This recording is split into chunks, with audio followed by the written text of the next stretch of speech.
Greetings and salutations, dreamers in dreamland.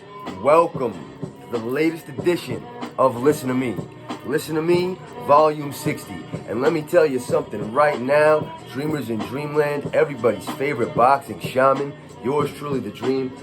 I have quite an episode in store for us today. Now, today is Friday, December the 11th, 2021, and we have an incredible fight weekend coming up. And this is the 60th edition of Listen to Me. So I've got something special planned, and I'm planning on giving you a clean sweep of weekend picks. And I'm going to begin with a fight on the undercard of a card taking place over there in the United Kingdom. The main event of that card will be Conor Benn and Chris Algieri. I will give you that pick next. That's a close to 50-50 fight. But on the undercard of that fight, Katie Taylor will be defending her, undisputed championship, lightweight championship of the female boxing world. She'll be defending it against Firuza Sharapova. Firuza Sharapova is a good boxer, but she's going to get beat tomorrow by Katie Taylor on points. That fight will be on DAZN. It's gonna be a great contest. I take nothing away from Firuza Sharapova, but Katie Taylor is levels above her in just about every category. Moving on from that, Conor Benn and Chris Algieri. This is a close to 50-50 fight. Conor Benn, son of the great Nigel Benn. Conor Benn on the come up, a welterweight, prospect turning to contender. This is a real coming of age fight for Conor Benn, fighting Chris Algieri. Chris Algieri, who has, been a world champion. Chris Algieri, who has shared the ring with the likes of Manny Pacquiao, shared the ring with Amir Khan, shared the ring with Errol Spence Jr., shared the ring and beat Ruslan Pravladnikov. Excuse my pronunciation, but he beat Ruslan Pravladnikov and became a champion at 140 pounds, a world champion. Went on from that fight and fought Manny Pacquiao. He lost the Pacquiao fight, but let's be honest, he lost to a legend. And Chris Algieri, he's been swimming at a depth deeper than Conor Benn has ever been to when it comes to boxing, when it comes to the depth of the water and to what he's capable of. Having said that, Chris Algieri is 37 years old. He is in incredible shape. He's a nutritionist. He's a boxer. He trains full time. He does commentary. He's a brilliant guy. He's a very smart guy. He does commentary on DAZN. He does commentary in many other places wherever he's invited. And he's always very, smart, brilliant, clever, concise in his analysis of what he sees in the boxing ring. And that's due to his ring IQ, due to his boxing acumen as a fighter. He's a student of the game in every single way, period. Having said that, Conor Benn on the come up. Chris Algieri, 37 years old, maybe a little bit small for Conor Benn. Look, Chris Algieri said himself he can still make 140 pounds.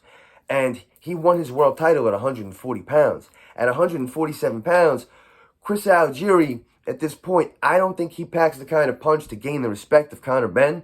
He wasn't the biggest puncher at 140 pounds, and he certainly isn't the biggest puncher at 147 pounds at 37 years old. Now, Conor Benn is definitely a durable young fighter, and he packs a punch himself. Now, I don't see Conor Benn knocking out Chris Algieri. I see Conor Benn hurting Chris Algieri a number of times in this fight, and I see Conor Benn winning a close fight, but I see him winning a points decision. I see him winning a unanimous decision, something to the tune of a 116, 112, 117, 111, something in that area.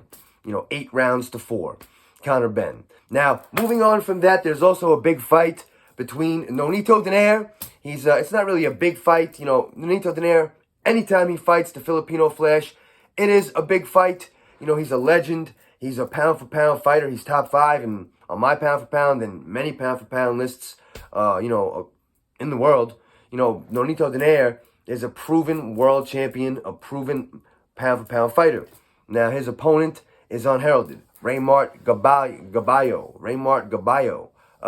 At the end of the day, I'm picking Nonito Donaire to knock out Raymart Gaballo in the 7th round. I think Nonito Donaire is going to time his punching properly. I don't think he's going to let it get to the 4th quarter. As soon as the second half begins, this fight is over. Knockout Nonito Donaire.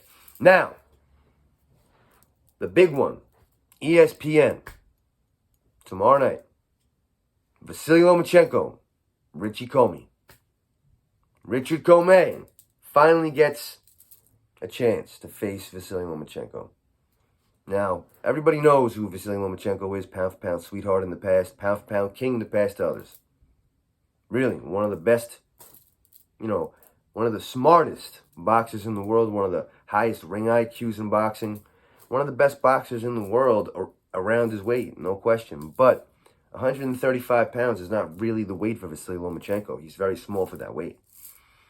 Here's a guy who started at 126 pounds, won his first world title at 126 pounds. 130 pounds is probably where Vasily Lomachenko should be fighting right now. Fighting at 135 pounds, I don't know if that's the best idea. He's getting up there in age. He had over 400 amateur fights. Those take a toll. And listen, Jorge Linares proved that you can floor and hurt Vasily Lomachenko at this weight. Teofimo Lopez did too, but none better than Jorge Linares, who bounced Loma off the canvas. He knocked him down. Having said that, Richie Commey, not exactly the same style as Jorge Linares. And you can't triangulate. Styles make fights. You can't triangulate. However, I feel that Richie Commey is going to stop Vasily Lomachenko. Knockout, round number 7. You heard it here first. From everybody's favorite boxing shaman, Richie Commey, knockout round 7. Till we meet again, my friends, whether you're a friend, fan, foe, frenemy, fucking asshole, I got nothing but love for you. Peace!